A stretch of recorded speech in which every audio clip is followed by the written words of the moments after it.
পবিত্র ঈদ উল ফিতরের আগেই দেশ জুড়ে শুরু হতে যাচ্ছে বহুল প্রতীক্ষিত ফ্যামিলি কার্ডের কার্যক্রম।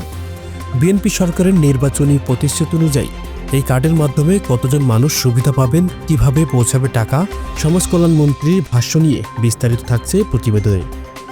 সেজন্য আমাদের বিএনপির যে নির্বাচনী ম্যানিফেস্টো ফ্যামিলি কার্ড, প্রধানমন্ত্রী তারেক রহমানের সভাপতিত্বে মন্ত্রিপরিষদ উপকমিটির বৈঠকে বড় সিদ্ধান্ত হয়েছে। সমাজ কল্যাণ মন্ত্রী ডক্টর জাহিদ হোসেন জানিয়েছে, আসন্ন ঈদ উল ফিতরের আগে ফ্যামিলি কার্ডের সুযোগ সুবিধা মায়েদের কাছে পৌঁছে দেওয়ার লক্ষ্যে কাজ শুরু হয়েছে। ইনশাল্লাহ ঈদের আগেই ইনশাল্লাহ এটার কার্যক্রম শুরু হয়ে যাবে। অর্থমন্ত্রীর নেতৃত্বে একটি বিশেষ উপকমিটি গঠন করা হয়েছে, যা দ্রুততম সময়ে এই কার্যক্রম বাস্তবায়ন করবে। আমাদের এই ফ্যামিলি কার্ডের বিশেষত্ব হলো কোনো ধরনের খাদ্যশস্য বা পণ্য নয়, বরং সরাসরি নগদ অর্থ সাহায্য দেওয়া হবে। পরিবারের প্রধান হিসেবে বিবেচিত মায়ের নামে এই কার্ড ইস্যু করা হবে। যে ফ্যামিলি প্রধান যে মা, সেই মায়ের কাছে যাতে পৌঁছে যায়, সেই জন্য সরাসরি এটার মধ্যে কোনো মধ্যস্বত্বভোগী থাকবে না, কোনো ধরনের রেফারাল কেউ থাকবে এবং না, টাকা সরাসরি তার মোবাইল বা অ্যাকাউন্টে পৌঁছে যাবে।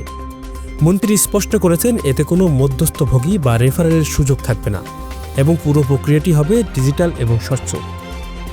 সমাজ কল্যাণ মন্ত্রী স্মরণ করিয়ে দেন, এটি বিএনপি ও জনাব তারেক রহমানের একটি বড় রূপকল্প বা ভিশন। আজ থেকে 2.5 বছর আগে তিনি এই ফ্যামিলি কার্ডের ধারণা দিয়েছিলেন। আজকে থেকে 2.5 বছর আগে থেকে উনি এটা বলেছেন।